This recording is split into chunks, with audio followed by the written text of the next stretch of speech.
Broadcasting live from twitch.tv, it's Vtuber Talk. This week, our guest is Jusagi-Chan. It's all about to begin on Vtuber Talk.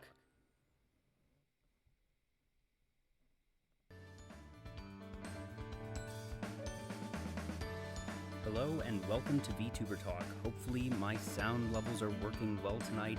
If not, please let me know in the chat. I'm your host, Jay, and thank you so much for joining us this evening. This is by far the largest audience I have had to date, and thank you so much to Jusagi and everyone at the JCC for showing so much support and for being here for this extremely exciting show. Jusagi had not actually told me that they had a special announcement until just last night, and they offered to tell me about it.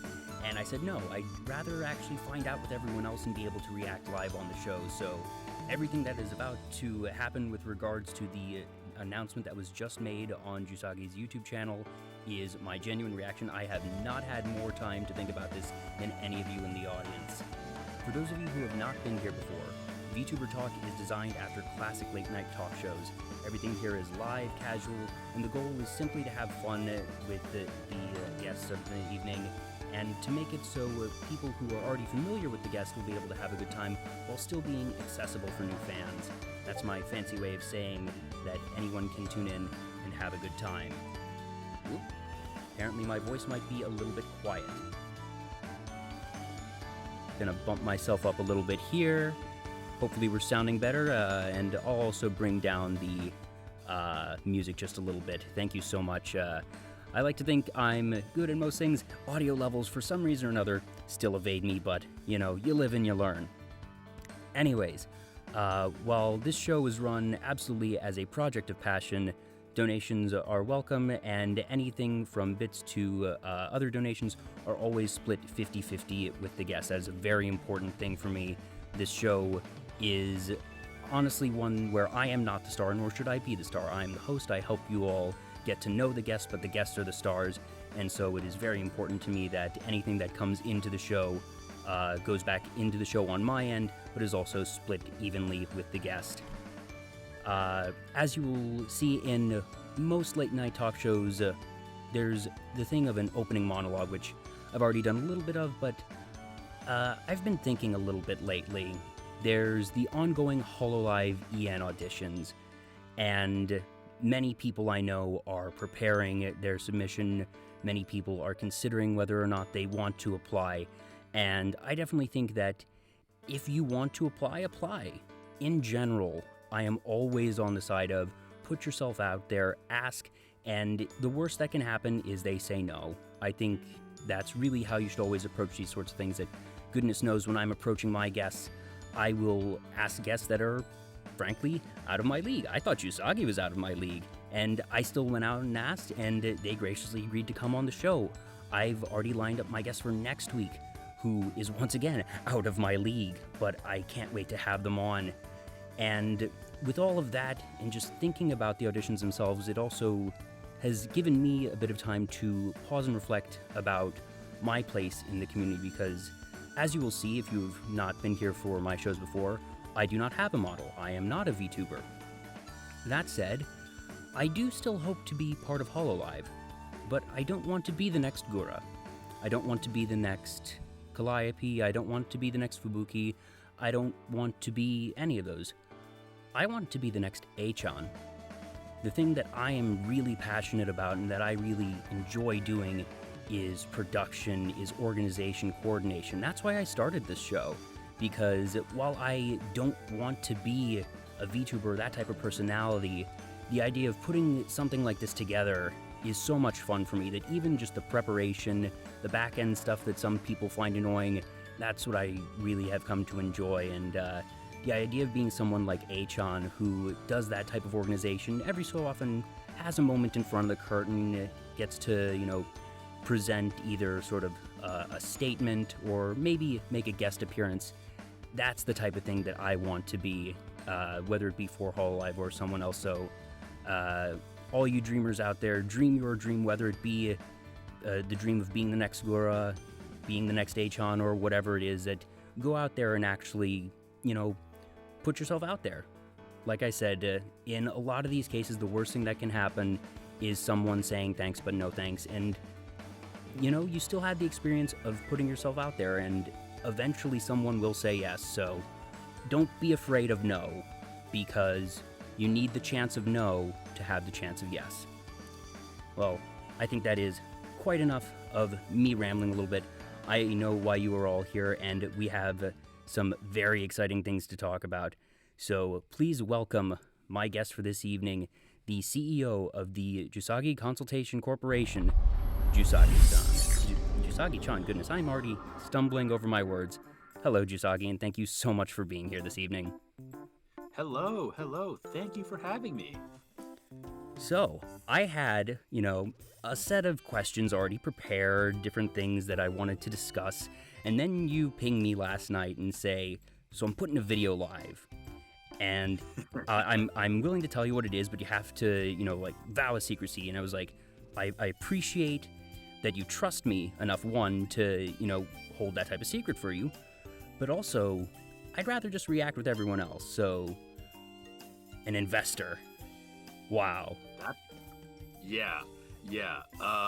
I think a lot of people I don't think anyone really saw this coming, and I think that's what makes it so exciting. I was a little bit worried if you had enough time, if you needed some time to prepare some questions, but you wanted to get that live reaction, so there's the raw live reaction.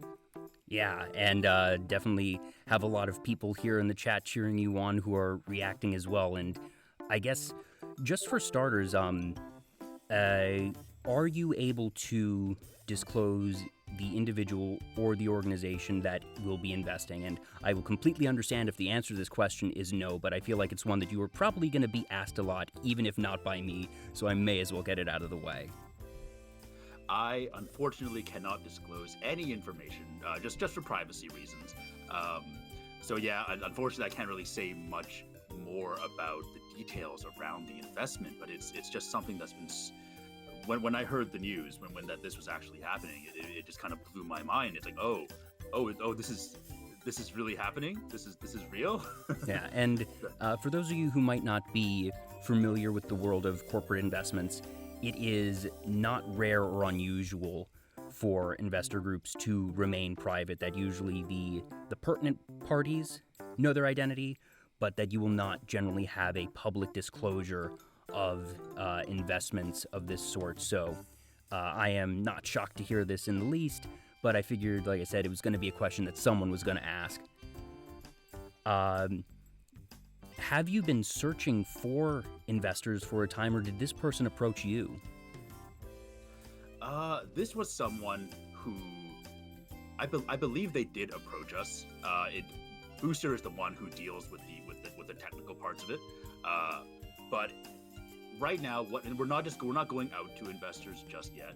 We're kind of letting them come to us. We're building our brand because I want the JCC to be in the strongest position possible when investors come to us. Because I want to really make something of ourselves before we go around and start hunting for them for investor money. Mm-hmm. But people have just started coming to us, and it's wonderful. And I hope that continues to happen as we continue growing and as we become more well known in the Vtuber community. And that must be exciting. Just it's always nice to have someone approach you rather than the other way around, because that shows obviously a degree of sincerity and just actual interest that isn't necessarily inherent when you're the one courting the investor. Exactly. It's like it wasn't really like something we were going out of our way to hunt for at the time, but the fact that it happened kind of shows if it falls in your lap, you're not going to say no. Exactly, right? And it's something that we will need. It just kind of accelerates the process a little bit, which is super exciting. Yeah, for sure. That I know that for myself and a couple other people, as you mentioned in the few minutes before we went live, we're guessing that it may have been an announcement for JCC Gen 1. And as you said in the video, that while this is not JCC Gen 1, that it sort of reaffirms that aspiration for the JCC as a whole. So even if it isn't Gen 1 itself, this is laying the groundwork for it in a very tangible way. Yeah, absolutely. It's it's not enough to say that, now that we have an investor, we're 100% in, this is going to happen, I still want to be cautious about it. I still want to not let this a wonderful event cloud our, I guess, caution maybe, or better senses, because I still want to make sure we only go ahead with Gen 1 when we feel comfortable that it'll be a success, right? For the sure. worst thing is moving forward and then it's like, oh no, we should have waited longer, we should have prepared more resources, we should have done this, we should have done that. I'm a very risk averse person in real life and as Jusagi, so I want to make sure we don't move too fast when we're not quite ready yet.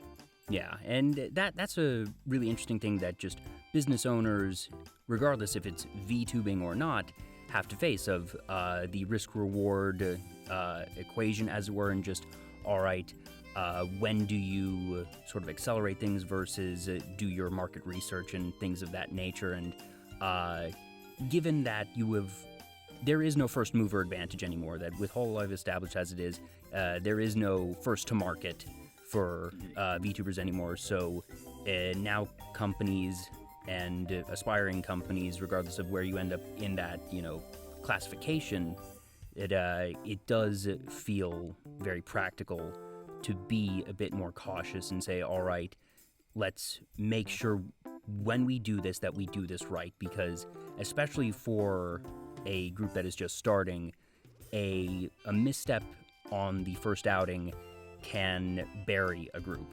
Obviously, it is not impossible to recover for something, but it is very, very difficult to pick yourself up if you stumble right out of the gate. And I think that your approach here is very wise. And obviously, this still, even if it isn't actual Gen 1, like I said, it puts you in a better position than ever to be looking forward to Gen 1. Absolutely. It's so exciting, this VTuber thing. It's kind of crazy that I'm saying this like several months after I debuted, but it's such an emerging market, and I don't think a lot of people understand what kind of, I don't want to say gold mine because I don't want to make it sound like a speculative thing, but there's so much opportunity for VTubers that a lot of people don't understand yet, because it's something that is so incredibly popular that big brands, like serious mainstream brands, have not tapped into, right? Yeah, like, we have our industry especially here in the West, that we've seen a couple branded sponsorships done in Japan. That there's the very famous video where several of the Hololive talents are doing this, idle dance and song performance for an instant curry brand. And I suppose in a more recent one, the first real official brand collaboration with Hololive EN is Princess Connect Redive. That actually just last night, the Crunchyroll Anime Awards aired, also sponsored by Princess Connect Redive. Calliope Mori just announced the other day that her song this month is going to be an official collaboration there. So you have those beginnings, and this is the first one for Hololive EN, but Princess Connect Redive is still developed in Japan, so we have yet to see a Western company really take that step. But as we've seen, as is the case with more quote-unquote traditional streamers, which is weird to say traditional considering that streaming in and of itself is a decade old, barely. And you now see all these companies and brands recognizing the value of it. And for all intents and purposes, VTubing is just a subsection or style of streaming. But the character and the fandom that surrounds VTubing, if anything, from a corporate standpoint, makes this community, this market. I hate using that term and referring to you, myself, and everyone in the chat as a market, but for lack of a better term, we're prime targets for brands because we are so tight-knit, and because the level of involvement with the creators and the VTubers goes beyond what you would see on average for your average streamer. Yeah. I think that's absolutely right. I think there's a huge opportunity here. I think this community is still so young. This industry market, as you said, is still so. I don't want to say ripe, but it's ready. It's ready for the next step, and I think that step is coming sooner than a lot of people think. Yeah. Mark my words, in a couple of months, we'll probably have some Western brands tapping into it. Who knows what the VTuber community will look like in like April or May? Yeah, think about 6 months ago. 6 months ago, whole IVN had I need to now do my month math here. September, October, November, December, January. February. Yeah, 6 months ago, whole IVN wasn't a thing. Yeah. Six months ago, Gargura had 0 subscribers. Let's put it that way. And here we are. And goodness knows where we will be 6 months, a year from now. That in terms of market development as a whole, and I love that I can use this stuff because Jusagi, both you and I actually went to business school, so I can jam with you in a way that I have not actually been able to with some of my other guests. That the development rate of this market, of the fandom of the community, is explosive and just at a rate that is extremely rarely seen. It is nigh unheard of for something, just for VTubers and VTubing as a whole to develop like this. And especially since, obviously, Kisune Ai premiered some 4 or 5 years ago. And the market was limited mostly to Japan just by virtue of language barrier.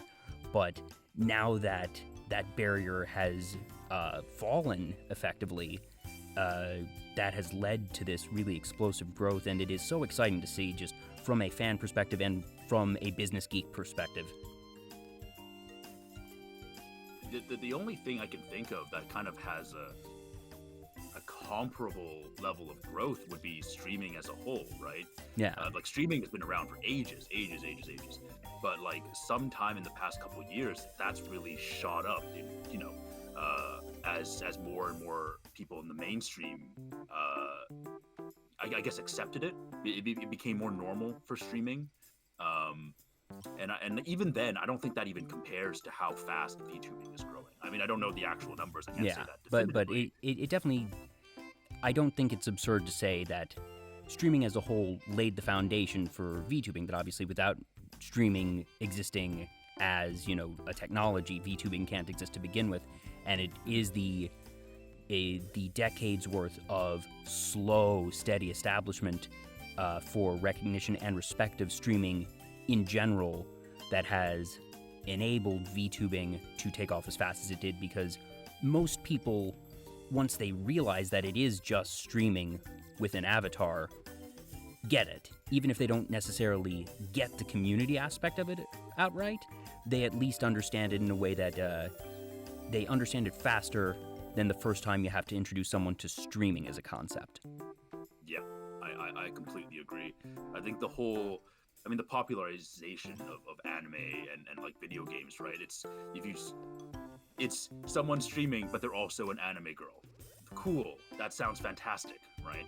And I think once people get over that hurdle, once it becomes more widespread and enough people know about it, I think the uptake among the general population will be fairly high. Like, why wouldn't it be? People are almost already there, right? Yeah. It's not that far of a stretch. Yeah, I think it really is just going to be... I think it's going to come in a form that we don't necessarily expect, or a moment that we don't necessarily expect, where... I think it's just going to be a case of some VTuber, it might be a whole alive talent, it might not be, that someone's gonna really just go viral and break into the mainstream consciousness, and I think from there the floodgates will open even wider. Yep. Now, sorry, go ahead. Sorry, go ahead. It's a little while back when I talked, the whole VTuber uprising thing. Are you familiar with Gartner's hype cycle? Or Gartner's hype trend line, I guess, is probably a better way of putting it. I will admit I'm not familiar with it. It's a term that rings a faint bell, but please enlighten me and the chat as well. basically, in a nutshell, when a new technology is introduced, the early adopters get in, like us. I would call us early adopters. Yeah. And then there's a huge amount of hype that comes up. Everyone wants to be a VTuber. The hype bubble becomes incredibly high. And that, same thing happened for everything else. Then the kind of harsh reality kicks in. It's like, not everyone is going to be as famous as VShojo or Project Melody or HoloLive, and people will become disillusioned. And it's kind of like a huge increase and then a huge decline. Yeah. And then after that, the people who manage to stick it out will kind of hit this middle ground of productivity. Yeah. And that's something that's, it describes almost every new technology fad. Yeah, that I've heard that concept. I'm more familiar with just calling it a technology bubble. The most famous of these is the .com bubble that happened in the early 2000s, late 90s, where there have been documentaries about it and just so many case studies where in the early days of the internet that once there was enough early adopters and enough people getting internet access that you had these companies popping up left, right, and center, and investors couldn't throw their money at these people fast enough. If you registered a domain name, you could go to just anyone and they would fund you most likely. There were entire companies that were built off of this, got a ton of money, and very few of those companies had any idea what they were doing. That it was all in the hype of the moment, and there is, as it is now called, the .com bubble, where just Silicon Valley crashed. It just, in a matter of weeks, these companies were going out of business as fast, if not faster, than they had been invested in. People lost millions of dollars, but obviously, look at where we are today with the internet. The internet did not go away. That .com bubble did not destroy the industry, but I think that you will see something like that here, that we have a lot of aspiring VTubers, and just I don't mean this as a slight, it is just statistics, that not everyone's going to stick with it. They might stop for personal reasons, they might stop because they don't have the drive, there's any number of reasons, but it seems like an inevitability just because most things follow this trend line. We don't necessarily know where we are in that trend line at this time, that we could be, just past the peak. We could still be in the bubble inflation part, but I think it is important for people in the community in general to not worry and not cry doomsday if in a couple months, there are a lot of VTubers retiring because for one reason or another, they do not wish to continue. It's a natural part of any industry, any community, especially something as emerging and volatile as VTubing. Yeah, and especially since just on a personal level, it requires a lot of commitment. That there have been countless discussions on that, and I don't want to rehash that here, but I think most people sort of have the understanding of what it takes to, be a content creator, whether it be VTuber or otherwise. And like I said, I just hope that whenever this crash happens, and to whatever degree it is, because some crashes are louder and larger than others. Hopefully ours is a bit more mundane, but whenever it does happen, however it happens, like I said, I hope the community takes it in stride. Mm-hmm.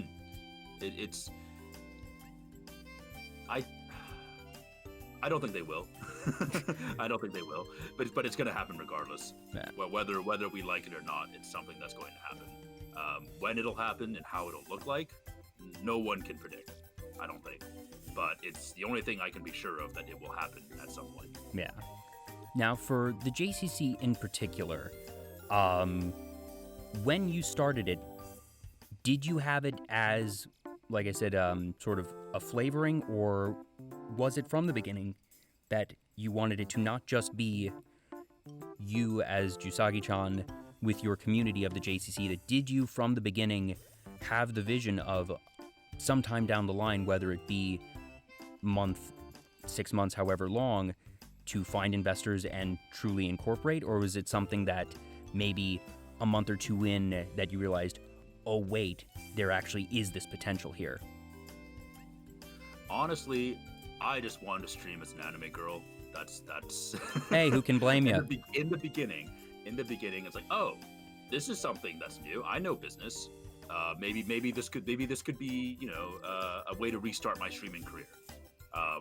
But we'll do it with a little bit of marketing, right? We'll actually apply what I learned in school and what I do for my actual job, and maybe that could be something that can help people out.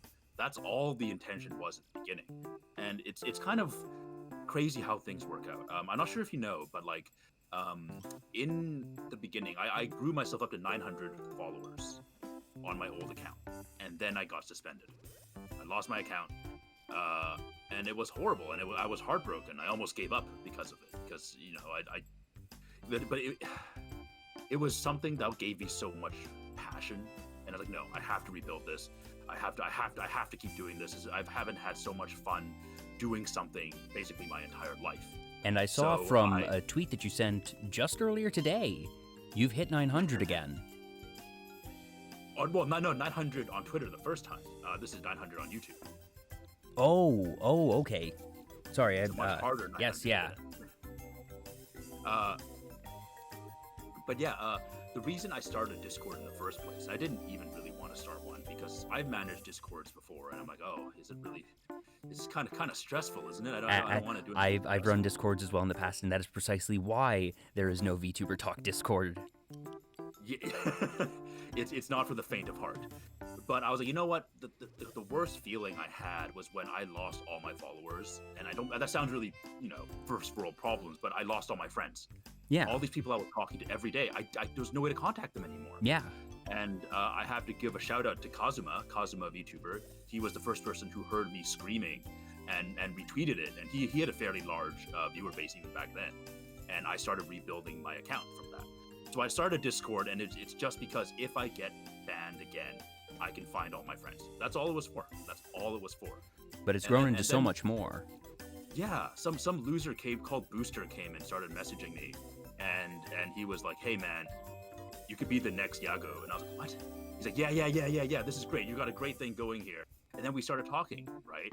And at first I was like, okay, sure. I mean, I just kind of wanted to stream, but let's just see what happens. Let's see what happens. And the more we talked about it, the more excited we both got. And it's like, maybe there is something here, right? Like, I started looking at this as an actual business opportunity and not just a fun little side hobby. Yeah. And from then on, we planned our debut, and then we've been working super hard since then. And it's every day it gets a little bit more real, especially today. Now that we've announced the investor, it's been a crazy journey so far. So in the beginning, I had no aspirations for this. I just wanted to be a business girl. That there's nothing wrong with that. And it's become something so wonderful. And if I didn't lose my account the first time, this probably wouldn't have happened. I would have just been another VTuber. And maybe I would have stopped doing this. Who knows? I'm not a fan of saying everything happens for a reason, but you can always take circumstances, and if you can build and grow from them, then you're onto something, and you have very much done that. And I have to say, as someone who has been a community manager and run Discords, in addition to being a CEO, you are a community manager, whether you like it or not, whether you intended to or not, you are a community manager, and I think you're doing a pretty good job of it. Oh, thank you. I just try to be positive. I think that's one part of Jusagi that I wish I was more like in real life. She's a lot more wholesome and positive than I am, and I just living that brand and really being Jusagi. I think that positivity has kind of rubbed off on everyone who joins the server. The culture is, for the most part, a very positive and helpful one. That's what I've been trying to achieve. Yeah. And everyone's been so wonderful in that. And I can't be happier to have the community that I have. Yeah, the company culture, especially in the business world, is something of a bad joke, or at least most people consider it something of a bad joke. But you've very much taken those ideas and those concepts and pun half intended, employed them to help create the JCC as we have it today. And I definitely think that positivity has definitely just helped your own community grow. And it's something that I've commented in past shows of mine that I think is a general property of the VTuber fandom, which is something that is very, very special. And I won't call it entirely unique, but it is certainly something that not every fandom has, and that in a lot of ways I almost didn't expect. And yet it was this welcoming nature of VTuber fans in general that really helped drag me down the rabbit hole once I fell in. That I fell in of my own accord, but then it was the community that dragged me down and made sure that I stayed. Mm-hmm. It's something that I hope will persevere as time goes on. It kind of reminds me of the early days of anime conventions. Not to date myself, but I was at anime conventions back when they were much smaller, much more community driven, and everyone was just friendly. There was no con drama. There was no popularity contest. It was just a bunch of people dressed up as anime characters having a great time. And I remember how magical it was. You know, I felt like, you know, it was a great escape from the real world. And I think that's the closest comparison I have to the positivity of the VTuber community. Like, you know, obviously there's pockets of drama and negativity, but like, that is a statistical inevitability. When you have a large group of people, there's always going to be some small percentage of those people that just suck. And fortunately, through, you know, different trials and tribulations of our own, I think the community has become very well equipped to, in a lot of ways, fight its own budding toxicity whenever it starts to bubble up. And I think that might just be a thing of overall internet culture as a whole sort of maturing, of that since, you know, the internet has been around now for, well, at least in public hands, really for going on 30 years now, and that a lot of people who fall into the VTuber fan demographic really grew up with the internet and social media, and even if they didn't have it from their earliest years, have had it for about half their life, if not more. And I feel like we have seen the good, the bad, and the ugly, and are now at that sort of maturing point, for lack of a better term, where we as fans and as citizens of the internet are recognizing how we can actually cultivate these communities in better and healthier ways than ever before. I agree. I think I hope you're right. I hope you're right. I hope I'm right too. Like I don't get me wrong. I'm not a hopeless idealist, but I try to be an optimist at least. It's if you go into this, like with anything, seeking negativity, you will find it. If you go into it just looking at the positive and just not giving any oxygen to things that are negative, to negative people, to negative trends, you just cut it out of your life, cut it out of your VTubing career, and focus on your friends, and you'll have a much better time.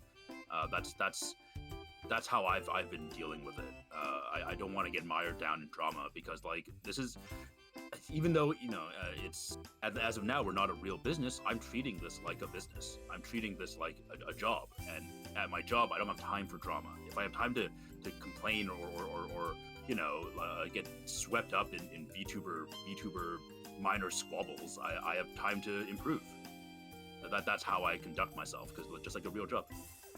And I think that's just a very healthy approach in general.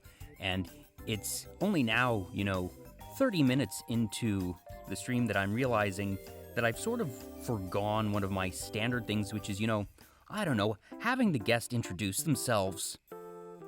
Hi, I'm Oops. Nice to meet you. So for the people watching us live here, I'm sure that the vast majority know who you are. But for those who might not have the full picture, and for those who might end up watching on YouTube after the fact, if you could sort of, I suppose, fill in just a couple of the blanks that we have here. That obviously you are running a VTuber community and group, which is now actually getting a real-life investor, and you're working towards the steps of incorporating and having your first generation of full slate of talent. But I suppose, tell me a bit about you, Jusagi, that your mama and papa, and just, is there anything that people need to know when meeting Jusagi that just makes you you? All right. Well, my artist is Lee Rose, who doesn't have a Twitter account, but she has an Instagram account, and the rigger is Anguhai. They're both in my profile. I had no idea what I was doing back then, so I'm very thankful for both of them for their incredible patience for getting Jusagi out. In terms of something you might not know about me, here's one. You might not know this, but I'm actually a guy. I know it's crazy. We are breaking exclusive news here on Vtuber Talk. Breaking news: Jusagi not actually an anime girl. I am a guy. I guess some things that I guess if someone new was coming in here that they didn't know, they might assume that this is, just I guess if someone were a elf girl as a VTuber, they're obviously not an elf girl in real life.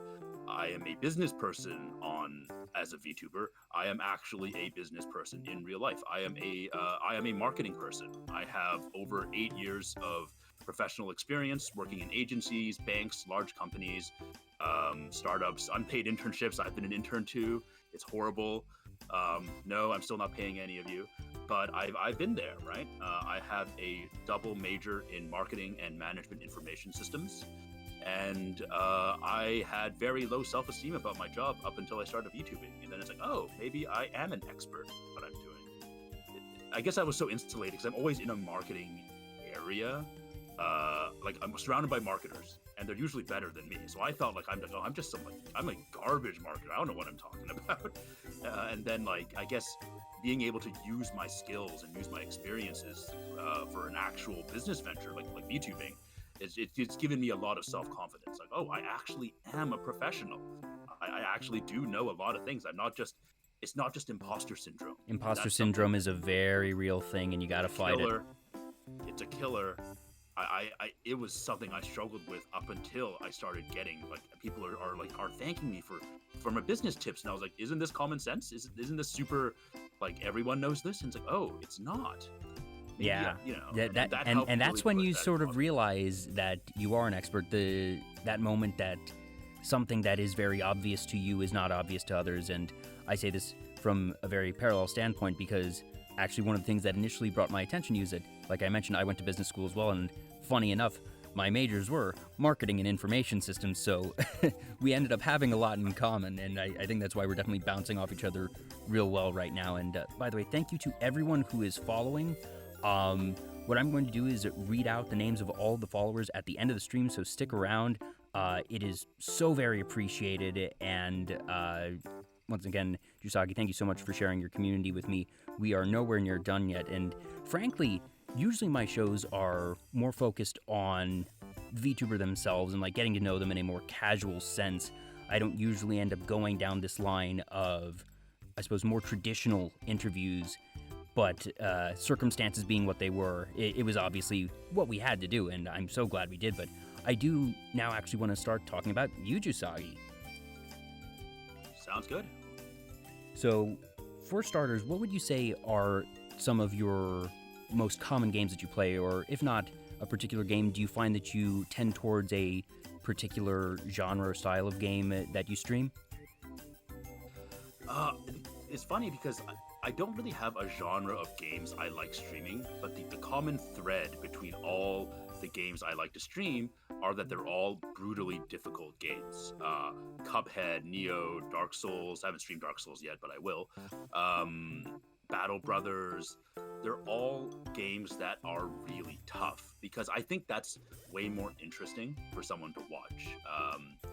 I do enjoy playing hard games, but if I had to pick out a couple of my favorite games, it would absolutely be Cuphead. You told me of a really great story about you streaming Cuphead for the first time. Yes, on my debut, I streamed Cuphead for the first time. Never touched it before in my life, and I just happened to beat it all in 90 minutes. So I don't know what people are talking about. It's a really easy game. So I guess everyone's just babies. It was really funny. I had actually 200%ed Cuphead in the past. It's a game that I am better than the vast majority of the world, and I get one game I can gloat about, and it's Cuphead. So that's by far my favorite game. I love everything about it. Fantastic game. And you just played it up of being a first timer, not knowing what you were doing, and I can only imagine how chat was reacting to this. Oh, it was super funny. People were taking bets on when I would start swearing. People were saying, "Oh no, she's doomed," and then I shut them up real quick. How many levels did it take before the first person realized, wait a minute, I think she's lying to us? Not that far in, maybe like the third boss. Someone said that I predicted a boss's pattern before it actually happened. I think I mentioned that an attack was coming before it actually happened. So that tipped your hand. Tipped my hand. But it was still a super fun time. After like 10, 15 minutes. Because then once the jig is up, then they're just rooting for you, because now it has gone from, all right, let's see them get frustrated. It's, all right, let's see just how good they are. Exactly. I'm not very good at lying, but for something I'm actually confident in, I can do it.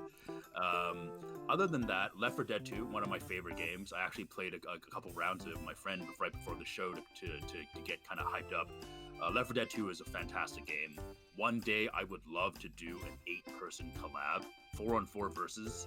Oh, that's the dream. I haven't played a 4-on-4 versus game in like at least like a decade, maybe more. Wow. So in the future, I look forward to that. Very excited. Well, if you do that, it'll be without me, because I am garbage at first-person shooters. It doesn't matter which system, which developer. I'm good at a lot of games, not first-person shooters. Just never been. I am as well, but I'm only good at Left 4 Dead 2 because they're not real people, because they're zombies. I'm awful at, COD, Fortnite, whatever other FPSs there are, but Left 4 Dead 2, I am pretty good. Not as good as Cuphead, but I'm very comfortable with that game.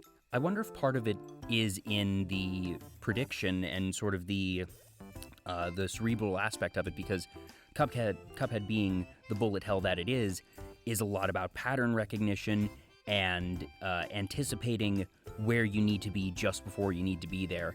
And since zombies operate as, their own sort of bullet hell, so to speak, they just keep coming and coming, but they are not particularly intelligent and may have predetermined patterns, then maybe that's part of why you find yourself better at Left 4 Dead than something like Call of Duty. Yeah, I'm better at killing mindless zombies, like even if there are thousands or several thousand mindless zombies, compared to one or two really skilled players who have the same capabilities as I do. I don't want a fair fight. I want to mow down meatbags. That wasn't a say-so thing to say, was it? Okay, whatever. They're zombies. They're not living anymore. It's fine. It's still fine. You have your say-so in terms of the community standards. Wrapping back just for a minute, that you actually have the acronym say-so in the rules area of your Discord server, and it's basically the tenets of your community. Yes. Very funny. This was the first thing Booster really wanted to do. He was like, I want to make an employee manual with an acronym out of say-so. And I was like, okay, sure. He's like, yeah. And he was super into it. And I was like, okay, whatever you want, man. And it turned out into this. I mean, that's part of the cornerstone of our culture, right? Say-so, for those who might not be aware of what say-so means, it's kind of Japanese. It's a Japanese idol term that just means innocent and pure. And it's, Japanese idol culture in Japan is kind of messed up. We're not going to go into that. But basically, they want idols to be pure. They want them to be innocent. They want them to be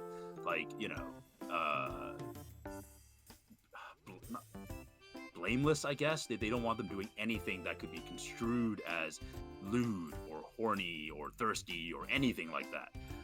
So when I do say so, I don't mean like that. I mean just like in a professional point of view. I won't say, if I'm not going to say it at work, I'm not going to say it as Jusagi, with a few exceptions. But that it's more of an inside joke, really. I'm much less say so than Jusagi is in real life. As those who have become my closer friends have seen more of the real me, I'm not any better than anyone else. Yes. Also, Cabal Gaming in the chat said, Vtuber Talk has infiltrated Discord. Scatter. Oh, Cabal. I infiltrated that thing months ago. I've been lurking the whole time. You've been in here for a while. So, and actually, I remember the first time I tuned into one of your streams, you were playing Doom, but the first conversation that I really got in with you from the chat was talking Pokemon. Yes. Pokemon is... It's one of the games similar to Final Fantasy. I'm a fan of the franchise, but I haven't played any of the latest games. I don't play FF14. I don't play FF15. I played Sword and Shield. It was fine. It was an alright game. But it's more about reminiscing about the glory days that everyone loves to do with Pokemon. In my case, my hot take is that I love Generation 5. Because I played Generation 1 like every other kid who is in my, I guess, age bracket. We played Gen 1 when it came out. We loved it. Yep. Some of us played Gen 2. I didn't. And I fell off the Pokemon sphere up until Black and White. And I played Black, and I was like, oh my goodness, this game is so much fun. They made it so much better. So, and then I went and played everything else, right? But Black and White will have a very special place in my heart because it was the game that brought me back to Pokemon.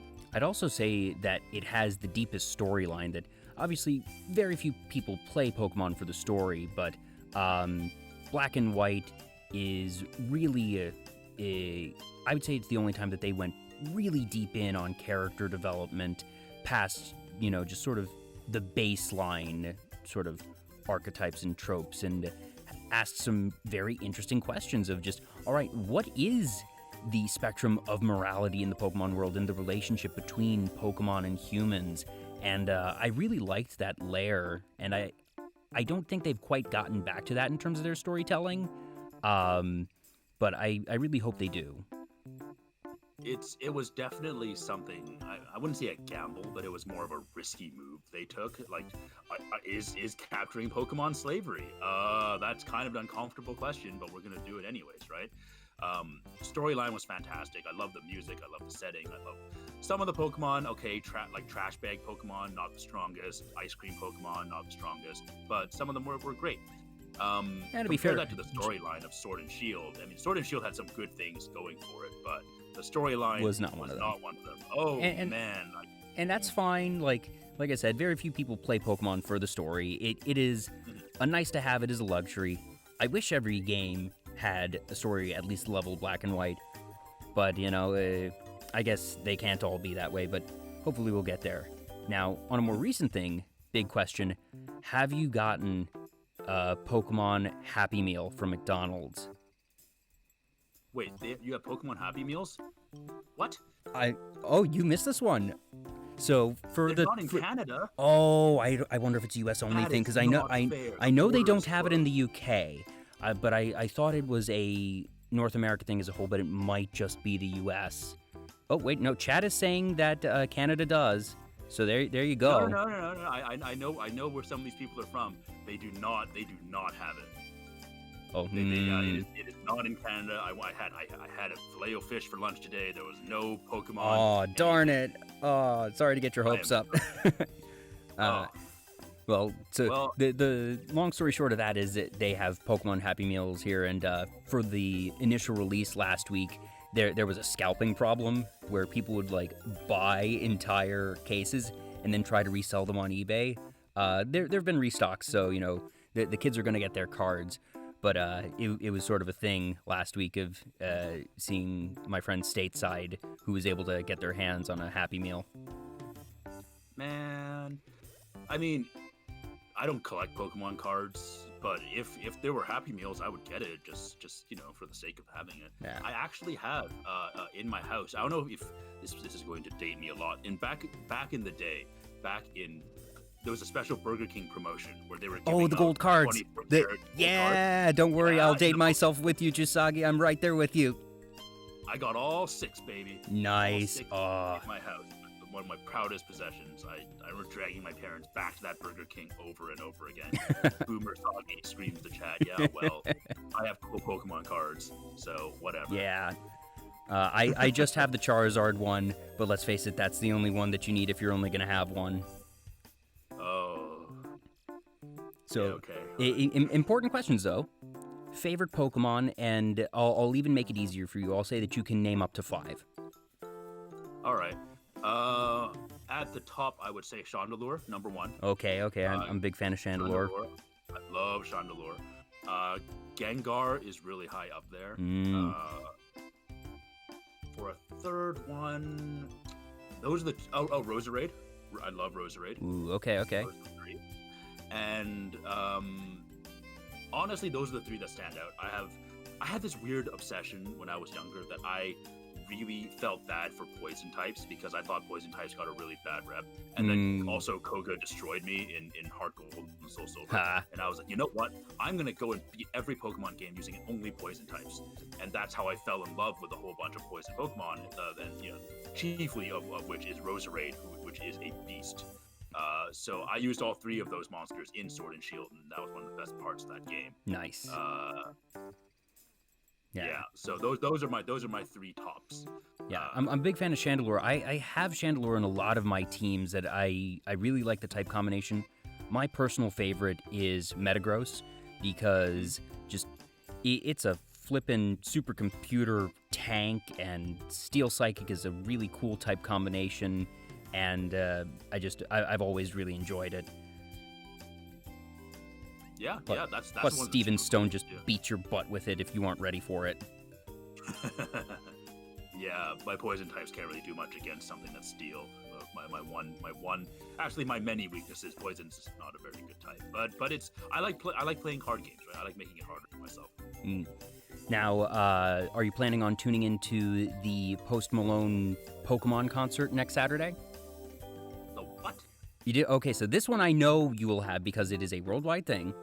As part of the 25th anniversary celebrations, they are doing a Pokemon 25th anniversary concert, and it actually seems to be a series of concerts because the initial announcement involved Katy Perry. Yeah. Happening? What is real life anymore? It's weird, but it's cool, and I'm gonna watch it. So Katy Perry is not gonna be performing next weekend, but next weekend, the 27th, Pokemon Day, because it is the day that Blue and Green, Red and Green released in Japan. They will be doing a virtual concert with Post Malone, and if you look up the trailer for it, it looks like Post Malone's a VTuber, effectively. But yeah, that's okay. Well, maybe that hype cycle is moving faster than I expected. Yeah, that's crazy. I didn't hear about that. Yeah, I don't think they would have done it this way if physical limitations as they are right now in society didn't exist. But it has created that circumstance. I'll send you that link after the show. But we're actually going to take a short break right now. Stick around, folks. We have a lot more fun things to discuss with Jusagi-Chan.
And we are back. Jusagi, do I still have you? Yep. Whoop. I just chose an inopportune time to cough really loudly. All right. Still muted. Hey, no, coughs are fine. As long as it's not my tech breaking on me, I can roll with it. No, you're good. So, all the Pokemon aside, you mentioned that one of your other favorite gaming franchises is Final Fantasy. Yes. Which was your first? I don't know if it was FF4 or FF7. That was my first. I think it might have been FF4, but because we had a incredibly illegal Super Nintendo that my uncle in Hong Kong sent us. And it's legitimate when it runs floppy disks. Oh, so boy. I had no idea what cartridges were, and I didn't know the real SNES took cartridges. I thought they all took floppy disks. Oh no. Oh no. As a young kid, playing FF4 in Chinese was very difficult, so I didn't stick with it for very long. But FF7 I played as a kid, and then FF9 shortly afterwards, and I loved both of those games very much. Very excited with FF7 Remake. So I grew up with mostly Nintendo consoles. My parents didn't have a problem with gaming, but they were very averse to games that were, openly violent. So all the swords and stabbing and attacks in Final Fantasy were not something they wanted to buy for me when I was little. But colorful monsters spitting fire and electrocuting each other was all right. Huh. The level of cartoonism for Pokemon got under the wire there. So I didn't grow up playing Final Fantasy games, but I've always been a music nerd, and obviously Final Fantasy's soundtracks are prolific. Nobuo Uematsu might as well be gaming's Beethoven. Do you have a favorite soundtrack from the Final Fantasy franchise? Yes. Oh, there's a lot of good ones. I'm going to pick something that's a little bit off the beaten path, because there's a lot of FF7 songs. Fantastic. But I would say one song that holds a lot of significance to me is You Are Not Alone from FF9. That whole sequence is like, you get chills. I go back and I watch it and I get chills. It's such a good sequence. And that music is so good. Oh, You Are Not Alone is such a great track. Yeah. FF9 is so underrated. Uematsu is just phenomenal. Have you ever had a chance to see any of the Distant Worlds concerts? Yes, I have. They came to my city, I don't even know how many years ago now, at least a decade ago. And I loved it. I'm trying to think of what songs they played that I really liked. They did Four Fiends from FF4, which I was over the moon about, because that is also an incredible song. Four Fiends, Aerith's theme is very good. Aerith's theme is just chilling. Yep. I'd say that I think my favorite is the Maria and Draco opera from FF6, particularly the version that was performed. I can hear it. The instant you said it, I can hear it in my head. Yeah, particularly the version that actually has the vocals that was done by Distant Worlds. That they do it in 3 movements. They have actual, trained opera singers going along with it, and it's just gorgeous. I get chills every time on the last note. I don't think my version of it, because they changed the songs, I didn't get that version, which is a shame.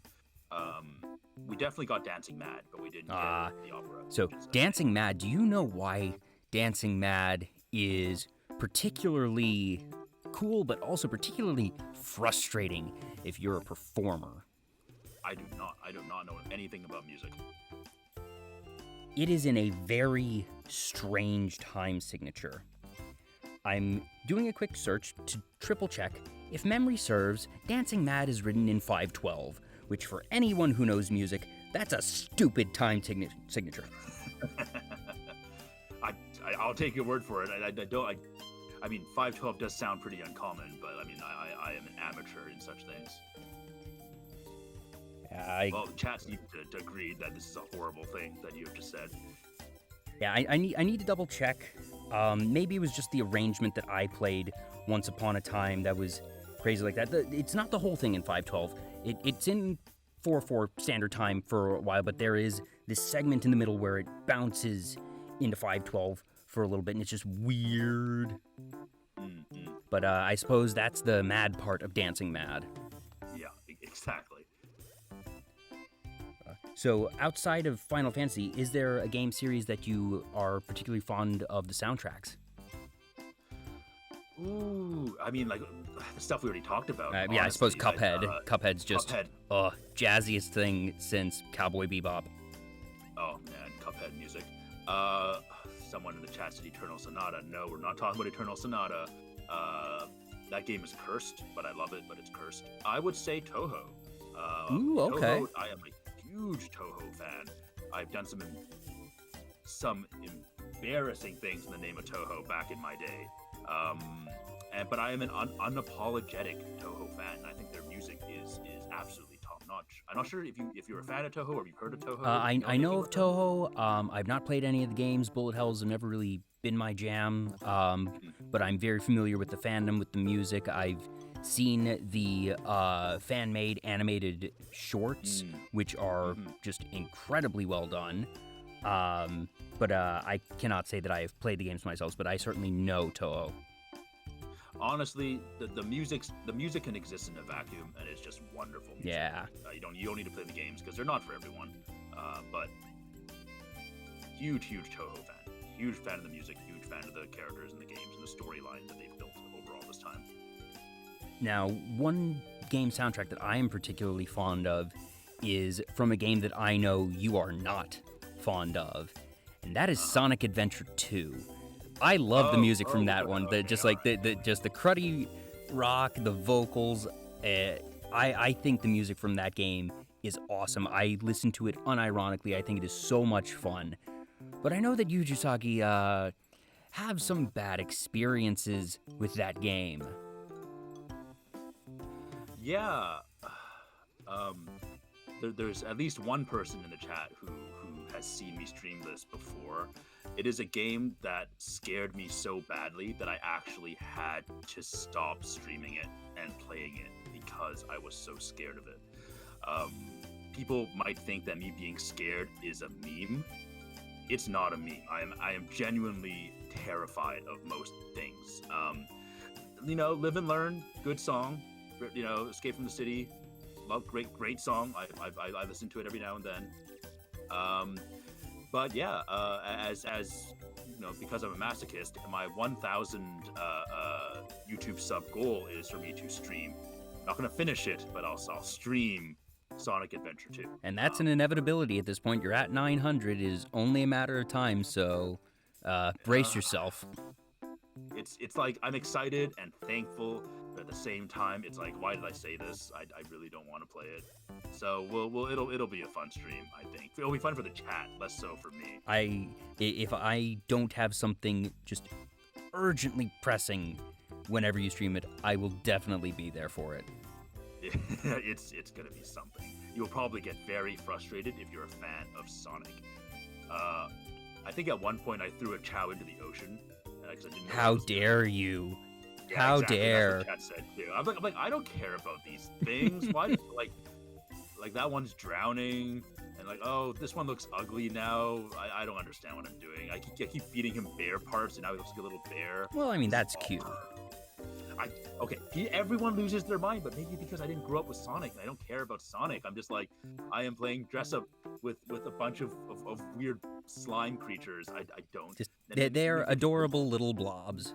But yes, they're weird little blobs, but that's what adds to their adorability. It's yeah, so that's going to be a great stream. Possibly very frustrating. If you like Sonic and you want to get riled up, you know, that's the stream you want to go. You want to go see that one. And if you want to have if you want it to happen faster, go and follow, or rather subscribe to Jusagi on YouTube. Yes, please like, subscribe, and hit that bell, please. They told me I have to say that more often, but I still do it. Hashtag marketing. Hashtag marketing. Now, outside of video games, I know that you also enjoy tabletop games, particularly D&D. You mentioned that you actually DM a lot.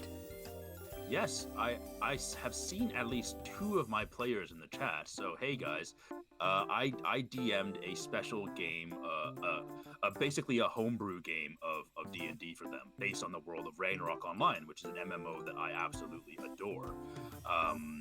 They're not familiar with Ragnarok Online, but I built this entire world, entire custom story, custom monsters, custom spells, everything to, I guess shows people how rich the world of Ragnarok Online was.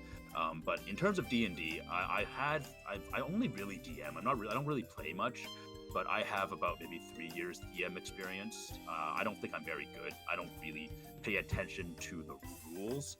I just want people to have a good time. And if some rule is making things, hard or frustrating, whatever, we'll just get rid of the rule and we'll just play it ourselves. So it's kind of a janky version of 5e that we're playing. But I'm still fairly new. I've only played 5e. I don't know how to play anything else. 5e is really the gold standard for a reason nowadays. That it is the most streamlined, it's the most approachable, and it is very modular. But I know that one of the great things about being a DM is that you can be flexible with the rules and that you can really change the game and the restrictions based on what you want and what your players want. Do you have any particular examples of moments where you threw out a rule or just an interaction where you realized, I don't like that. I'm God, so I'm going to change that? One setting in a dungeon, I built an obstacle course, right? And I put this crown at the very end of this obstacle course on the top of a mountain. And I told my players, the first person to grab this crown gets a free level up. And then I made them roll for initiative, and I turned on Fall Guys music, and I just watched friendship dissolve. Oh my gosh, you created Fall Mountain. You made Fall Mountain. Yes. In the end, after a lot of betrayal, in the end, our warlock managed to use suggestion on the bard to make him think he doesn't really want the crown. So the bard just stood at the top of the mountain and suplexed everyone who came up because he put all his points in strength. It was a really fun literal time. king of the mountain. I had a lot of fun with that. One of my best great sessions. Gosh. And now I'm now imagining just a JCC Fall Guys, I don't know if it'd be Fall Guys Leave, Fall Guys team, but just, I think that's a concept you can work with. Sorry, I missed that for a second. Can you repeat the question? So now I'm just thinking about a JCC Fall Guys team. Oh, yeah. Do we have teams now? Like everyone else, I stopped playing Fall Guys after a month. It was fun, and then it was like, okay, I'm done with this. Yep. Sorry, I'm tinkering with the audio levels a bit since apparently it might be a little bit soft. Okay. I'm not opposed to playing it again, but I think everyone's just done with Fall Guys. When I did this D&D campaign, it was at the height of Fall Guys popularity. Among Us wasn't popular yet, so it was just a super fun game that I will forever be incredibly proud of. I don't know. Cabal in the chat is saying JCC Fall Guys esports team when. God, I don't think any of us are good enough. I have won. I have won before. Maybe I've won 6 or 7 times. But only on Fall Mountain. I can't do the stupid hexagon one because that's impossible. But Fall Mountain, I can do it. Now, when you aren't DMing, do you find yourself tending towards a particular class or build when you're a player in D&D? Looking at my core values, can you guess what my favorite class is? Knowing you would probably either be a wizard or a bard. Oh, interesting choices. And I do like playing wizards in games, but for some reason, whenever I'm D&D, whenever you give me the moral choice, I always play paladin first because I love being lawful good, because I'm boring. That would have been one of my next ones, yeah. A made-up hypothetical situation, I cannot bear to make a decision that could hurt someone else. And it's just something that makes me very uncomfortable, and I am shamelessly lawful good. So I usually go Paladin unless someone else is playing Paladin, then I'll play whatever else. Gotcha. Now, so D&D is made by Wizards of the Coast. The other major gaming property that they are known for is Magic the Gathering. Do you play Magic at all? I promise there's a reason behind this question. Okay. I dabbled in it a little bit, like way later, like maybe like 5 years ago, because I'm like, okay, the card art looks super nice. It always looks cool. I have no idea how to play it. And I played it just with some friends, and it was kind of neat, but I never really picked up on it. Now, I bring it up because Wizards announced a couple months ago that this year they are, after almost 20 years of owning both properties, doing a Dungeons and Dragons themed Magic set. They have had the inverse where Magic the Gathering rule books have been made for D&D, that there is a Guildmaster's Guide to Ravnica and one for the Plane of Theros as well, but for the first time they are developing an entire Magic the Gathering set this summer, and it is literally called Adventures in the Forgotten Realms. So it is going to be including, they haven't unveiled any specific cards yet, but we get the feeling that we're going to get probably Strahd as a card. We're going to get really classic locales and weapons and monsters as Magic the Gathering cards for the first time. So just as someone who enjoys Dungeons & Dragons, I wanted to bring that up and let you know that that is on the horizon. That is super cool. That is super cool. Like, not my cup of tea, because I can't play the game, but I think that's incredible. Now, outside of gaming as a whole, one thing I always ask my guests if they're into is anime, because anime is something I'm into, and you said not so much, but you are a big manga buff. Yes. I just don't have time to watch anime anymore. Even before I started VTubing, anime just takes up so much time. I'd rather just do something else and then read manga in bed. I always try to get like a good half hour of manga in bed.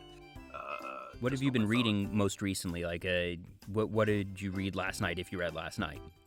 Toriko. I am reading through Toriko, which is a shonen anime about a bunch of really buff dudes killing monsters and eating them.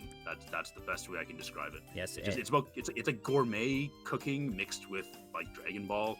And that's in a literal sense, because if memory serves, Toriko is created by the mangaka behind Dragon Ball, Akira Toriyama. I wouldn't be surprised.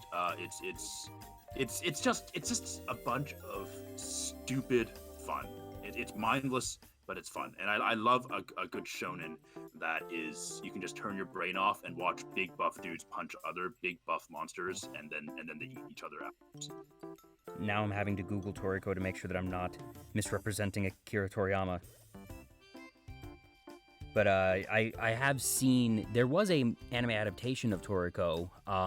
It did not do particularly well in the West, but I remember coming out, and that's my initial interaction with Toriko, and that the way you've described it is incredibly accurate, that it is a bunch of buff guys that, like, think JoJo level buff before JoJo, at least the anime, was a thing, and that they are just killing these monsters because they are all used as rare ingredients in whatever dish they're trying to make, correct? Yeah, the rarer the ingredient you eat, the stronger the main characters get. And instead of power levels or MP, their special attacks cost calories, so they have to eat more to do their special attacks.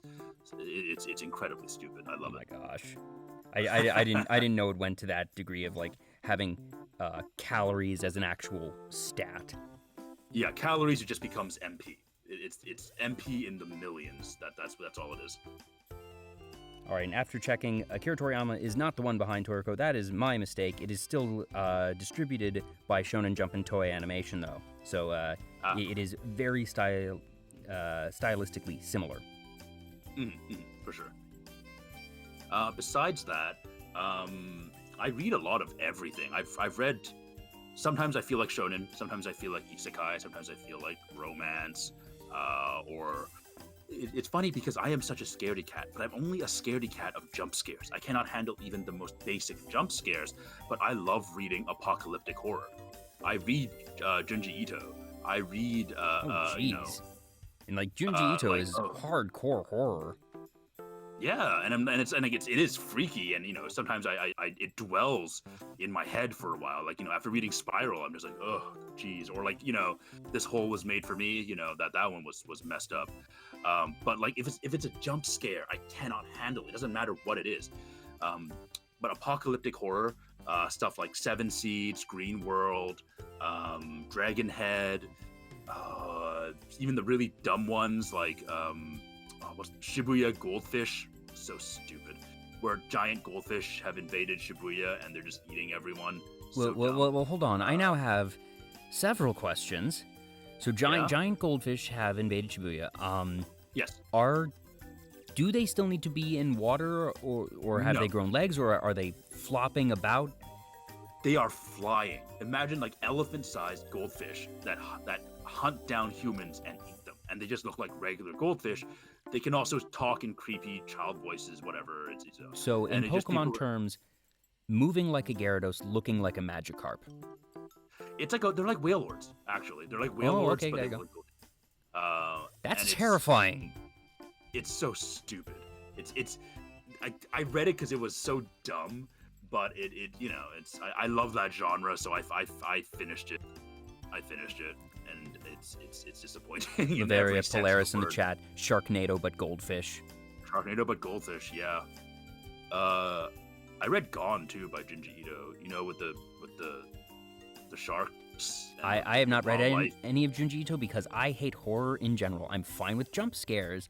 Like if it's just a little boo, whatever. I don't love them, but I can live with them. I do not like horror in general. Have you played Spooky's House of Jump Scares? Have you heard of that game? I have not even heard of that one. It's a free Steam game.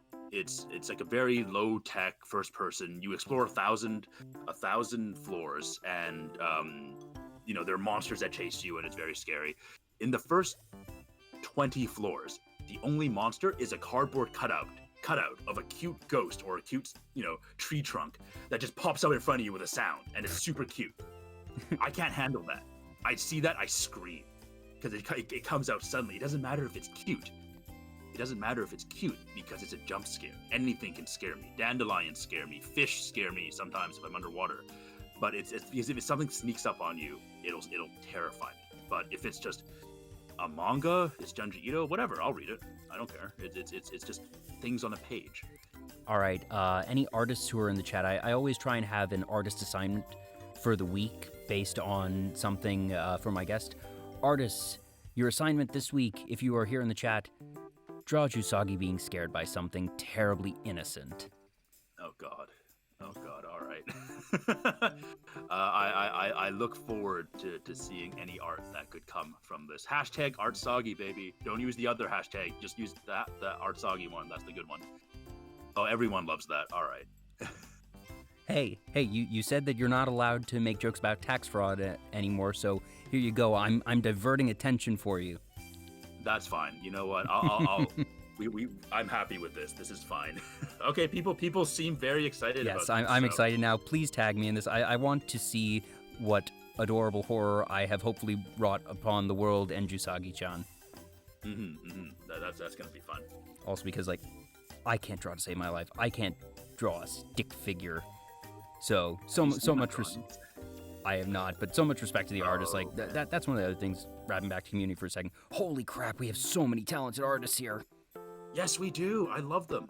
I can't draw at all, so whenever I see any fan art of either just me or in general, it's always so wonderful. Yeah. And I think artists are the lifeblood of this community, really. For sure. Are there any particular manga series that you refer to people who aren't into manga yet, that do you have a go-to sort of gateway that you've found over the years?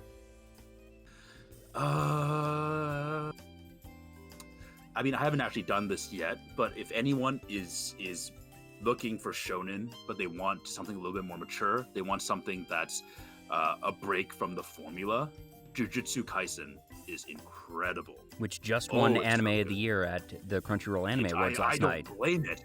I don't blame it, because I never watched the anime, but I've seen the opening, and the opening's real good, and the ending's real good. and the manga is incredible. Yeah, so if that was actually what I was going to ask. I was going to say, I was going to suggest it to you if you weren't familiar with it already, because that's one that sounded like it would be up your alley, because it is very creepy, weird, supernatural. But while there is, a jump scare or two in there, that is not what makes Jujutsu Kaisen. So if you like the manga, I highly recommend the anime. It has been thoroughly enjoyable. I should put that on my list. I should carve out take some personal time.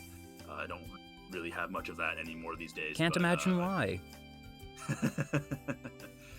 The hardest thing is to take a break sometimes, honestly. Yeah, but do make sure, burnout's a real thing. Don't be afraid to step back, or even just, carve out, half hour here, half hour there, even if it's just, all right, I'm going to take, the 23 and a half minutes or whatever it is a day to watch one episode of Junji Ito, just to make sure that you have your breather. That sounds good. Or sorry, Jujutsu Kaisen, not Junji Ito. Too many J's. Yes, okay. Too many J's. I haven't read much manga. Like I said, I watched a lot of anime, but when I read manga, I definitely did sort of tend towards the Shonen Jump, because, that essentially is the established gateway for most manga readers. Do you remember what the first manga you read was? Yes, sort of. It was Dragon Ball Classic. My dad had a whole bunch of Chinese Dragon Ball volumes in our house, and I can't read Chinese. I am Chinese, but I can't read. So I looked at the pictures, and it was a bunch of buff dudes fighting other buff dudes, and I thought that was pretty cool. In terms of actual manga, I would say probably Naruto. Naruto is when I actually got into anime in my younger years. So I read and caught up with Naruto back way back in its early days, and that was wonderful at the time. Nice, yeah. I read Naruto up through the beginning of the Shippuden arc. I've never really been able to keep up with shonen, especially once I discovered the more short form anime series. That I'm the type that likes to watch a bunch of 12 or 24 episode series, and is less likely to invest the time in the hundreds of episodes to watch something like Naruto or One Piece. But obviously, if that's your jam, more power to you. I'm not going to badmouth any anime or manga out there, but that's just sort of how my own personal tastes have developed. Right. No, that makes sense. It's not for everyone.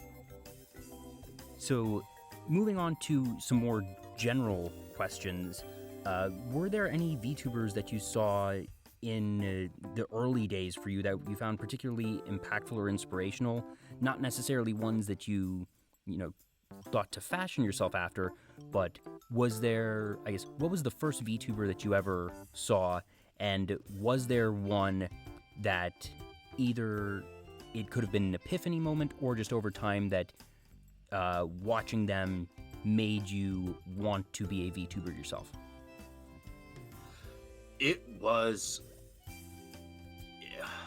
see, I watched Kizuna, and I was, oh, this is cool, but I didn't think this was something, and I thought there was an entire team of 3D modelers and tech people just to make VTubing happen. I never thought it was something that I could do, anyone could do without corporate backing.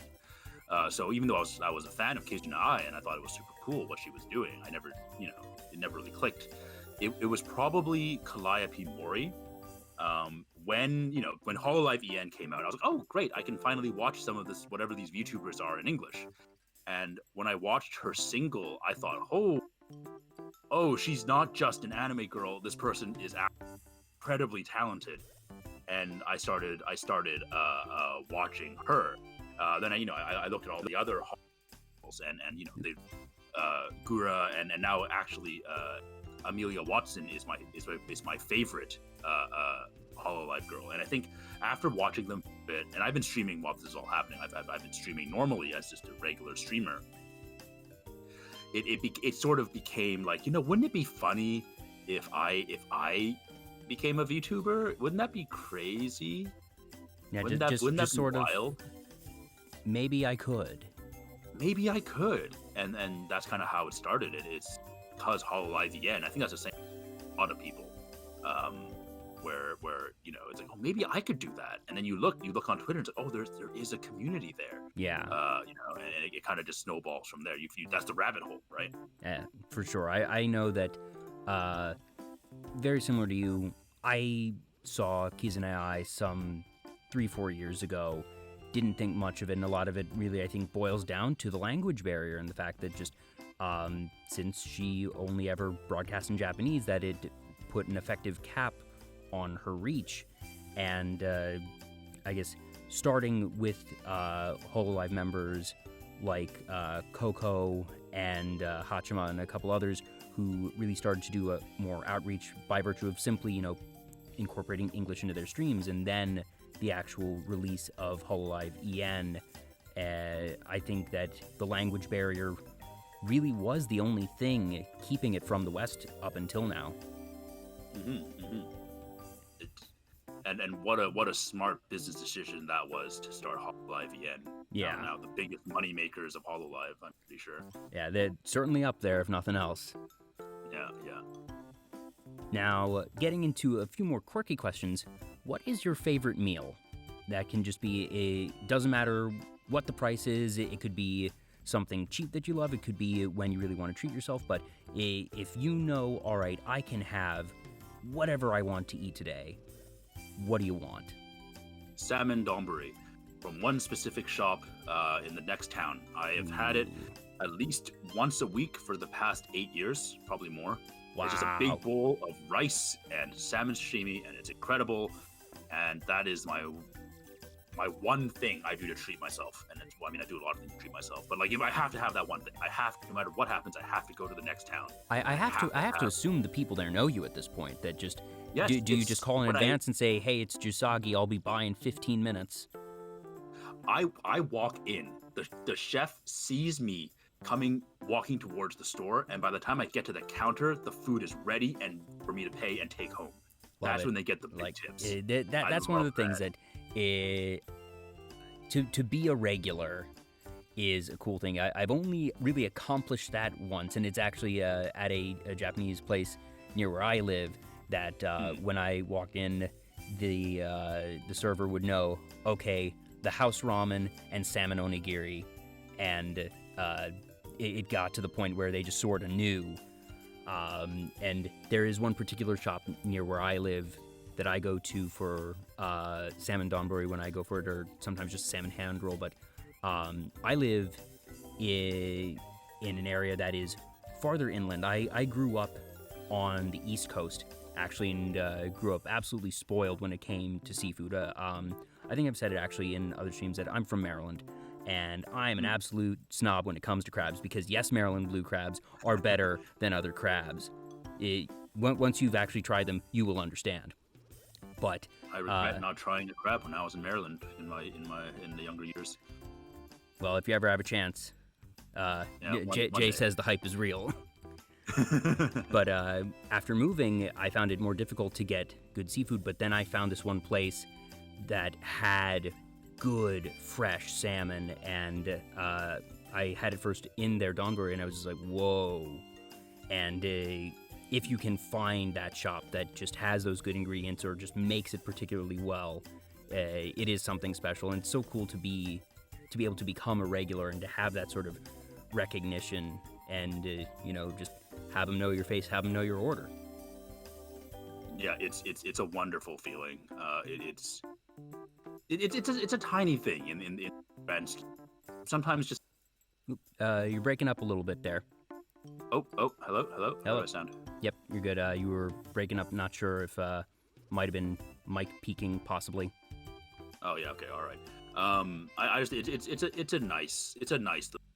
In the grand scheme of things, it's nothing major, but like the song says, a place where everyone knows your name is wonderful. It's just that little warm fuzzy feeling. Mm-hmm. Now, so yes, a salmon donburi is my immediate, no hesitation choice. Nice. I had one yesterday, actually. I might have one tomorrow. You can stop me. I'm an adult. Yes, that is one of the great things about being an adult. Just saying, if I feel like I'm in the mood for this particular type of meal, I can make it happen. Now, exactly. When it comes to drinks, there is obviously the sort of stereotype of corporate coffee. do you drink coffee? Do you drink tea? And if so, how do you take them? I drink coffee, but not out of pleasure. I am lactose intolerant, so drinking even a little bit too much coffee, really hurts my stomach. But I don't really like tea. I still try to have maybe like 1 milk, 1 sugar on a coffee on a day that's tough, a day that requires it. Then I will need a coffee. But usually I drink water. I don't really go out of my way to drink coffee or tea unless it's a day that requires it. Hey, nothing wrong with that. Now, one of the questions I usually ask is, what is something that people don't know about you yet? But I think you covered one of those actually right near the top of the show, so that one ends up getting struck. Nice. Another one that I usually ask my guests is, what are your goals for 2021? And I guess we sort of covered that, but I suppose in a more tangible sense, does the JCC have any sort of like written goals? Obviously, your goals probably have shifted in the past several weeks with the event of getting an investor. So I guess at this point, do you have what would you call your goals? Even if it's phrasing. What would you say the goal is in things that you hope to accomplish and think you realistically can? And then what would be the dream of, all right, not likely, but if you were to shoot for the stars, this is where you'd want to land? Honestly, I want JCC Gen 1 to be announced by the end of the year. That's gonna be tough. Like not like announced auditions, like announced with the new models, with the new art, and actually have them be out in the VTuber community. Even if not debuted, but goal. Active, announced, in development. Exactly, right? And then I will kind of become a more of a manager role, which is fine. That's gonna be really tough. It's gonna be an ambitious timeline, but that's what I'm aiming for. That's what all of us are aiming for at the JCC. Is if we can hit our goals by June, earlier hopefully, our own personal goals for our own growth, and then we can pull that trigger, start open auditions, and hopefully have everything ready and in place by end of the year. That would be fantastic. What does being a VTuber mean to you? And I ask that not in the sense of like, what is the definition of a VTuber, but for you, Jusagi-Chan, what does it mean to be a VTuber? It's a place where I could really be myself. I am not comfortable talking about my feelings with people. They have to be very close to me to see that in real life. I feel like it's awkward whenever I try to be super supportive or super positive, and that's part of that is cultural. Growing up in a Chinese family, you don't really talk about that stuff. But I always loved doing that, and I think that's one of the things that was so addicting about being Jusagi, is I feel like I am free to be as welcoming and as positive as I truly am in real life, without fear of being judged, even if that judgment is completely internal. I wouldn't say half the things I say to random strangers on the internet. I wouldn't say them to my closest friends that I've known since primary school. I wouldn't say it because I just feel so awkward. And I care about them a lot, but I can't. I have this kind of mental block around that, right? And being Jusagi frees that up.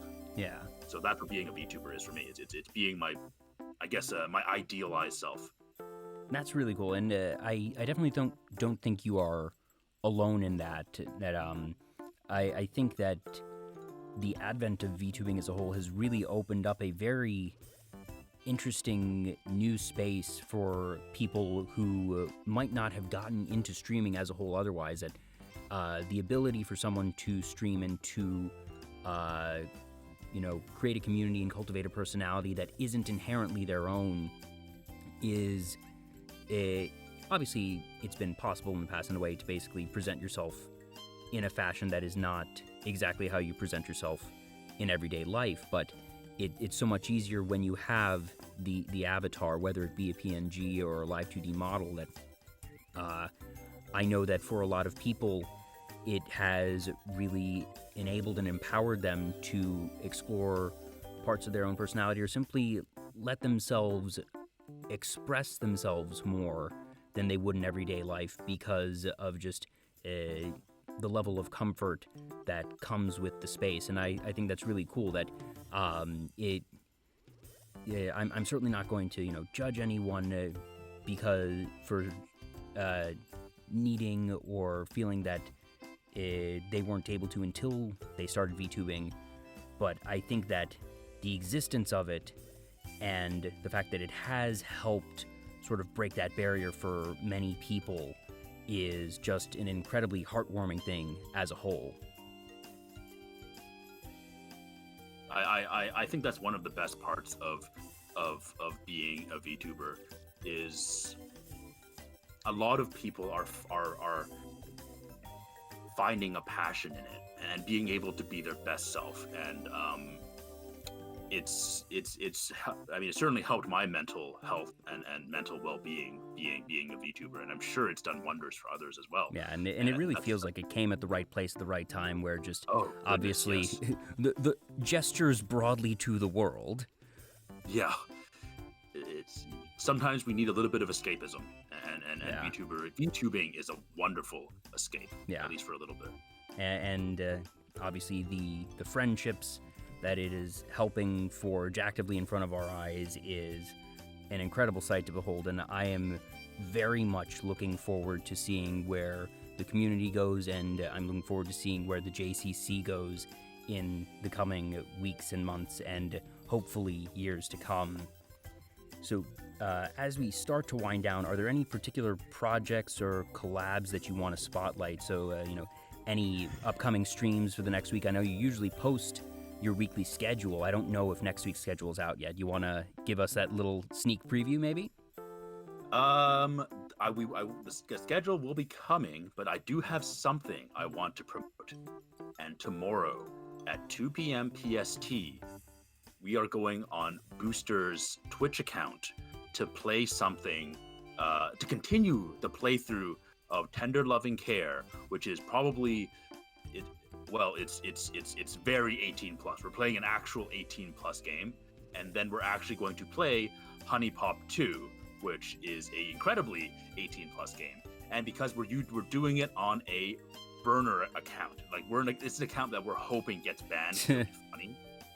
They got suspended last time, so we'll see how fast it gets banned this time. It's just in good fun. It's a place where we can do things that we absolutely would not do on our main accounts. And I think it'll be a great time. I think I couldn't make it to last week's where they did the first part of Tender Loving Care, but I hear it was an absolute blast, and I'm really excited about being a part of it tomorrow. Yes. So highly recommended if you stick around for 2 p.m. PST tomorrow. And what is the channel for that again? It is actually hey Booster, you're in the chat. You want to shout it out? I don't actually know because it's his burner account. I don't remember his special one. But anyone who wants to find out about it, just keep an eye on our Twitters or our Discord, and we will absolutely announce it closer to the time. All right, so definitely be sure to follow Jusagi-Chan and also Booster as well. What is Booster's Twitter handle again? It's actually Booster and ELLIE. Their Twitter. All right, it's Booster and ELLIE as opposed to their Twitch name, which is ELLIE and Booster. Yeah, I mean the order doesn't really matter. ELLIE actually has the. Oh, whoopsies! I'm thinking that my Nightbot might have just squashed your link post ELLIE/Booster. I would say just post the Twitch username without the other parts of the link. Okay, all right. Let's there we go. Eleanor Vtuber on Twitter. Eleanor Vtuber. Please follow them on Twitter. Please follow them on YouTube, and keep an eye for this special, super gonna get banned stream tomorrow. Yes. And Booster's Twitter is Ghost Vtuber. Yeah, that is Booster's. ELLIE's the main account for them because they're a duo streamer. They stream together, but they can also stream separately. It's a very cool concept because they're both like a necromancer and her dead husband that she brought back to life. That's their whole concept. Yeah, So I haven't Evernote actually is the seen that in primary practice before, and but booster. it's really cool. I like it that I haven't seen that It's- concept at play before. There's a couple of duo streamers, but I the chemistry they have on stream is, I highly recommend watching any of their streams whenever they're live. It's one. Definitely. And I did promise anyone who had followed a shout out here, so I'm going to start at my current top of the list, and then if anyone happens to follow while I'm reading off the names, I'll read your name too. So thank you so much to Comfy Zenny, Lunas Lunavode, Night Paradox, Ilia_S, Levia Polaris, hopefully I'm not butchering too many names, Doc Redfang, Nether_UX, Night Paradox again, Jin the Pale Rider, Shihai Alma, Chaos Diamond, Subarctic, Lily Lyco, Meow Berry, Fox and Trot, Kamui Kushi, Niki Jiki Live, Gerald Stein, Nakami Jun, Cypher 13, My Name is Gata, and Jusagi-Chan, hey! Hey, I made it. 7192 channel, Lockfang, Major Kashiwazaki, Rusiana Conway, I think. Luciana Conway, yeah. Lyoto-san, Manami VT, My Name is Gata, Lottie Starshot, Fiery Mokimo, Jerry Draws, Humming Luxing, it's giving me duplicates on a lot of these, Grave Robert Munculus, Yeah, just Graves. Largox 16, Quark, Ali Hope, Tea Leaf, and I believe that was all going back to the start of the stream. So now going back up to the top, Millie Fwaffles has also followed. So thank you all so much for following. I am Vtuber Talk both here on Twitch and on Twitter. Jusagi-chan, thank you so much for being here this evening. Thank you so much for sharing your community, sharing your thoughts, your insights, and just the exciting news regarding the new investor at the Jusagi Consultation Corporation. That this was not the plan, as I mentioned earlier. This was not the plan when I initially invited you. I didn't invite you saying, hey, I want to have you because I know that you're announcing this big thing on Saturday night. But everything fell into place, and it's been fantastic. Absolutely. It was my pleasure. Thank you very much for inviting me. Yeah, this has just been so much fun, and I will be back again next week with another guest. I will be announcing that in the coming days, so thank you all so much for joining me here in the chat. Thank you again to Jusagi, and gosh, I don't even know what to say. That tonight's been so much fun. The audience is bigger than it's ever been for me before, and I can only hope that you've all enjoyed this. Like I said, please do follow on Twitter, and I do hope to see you all here again sometime. But for now, thank you, and good night, everyone.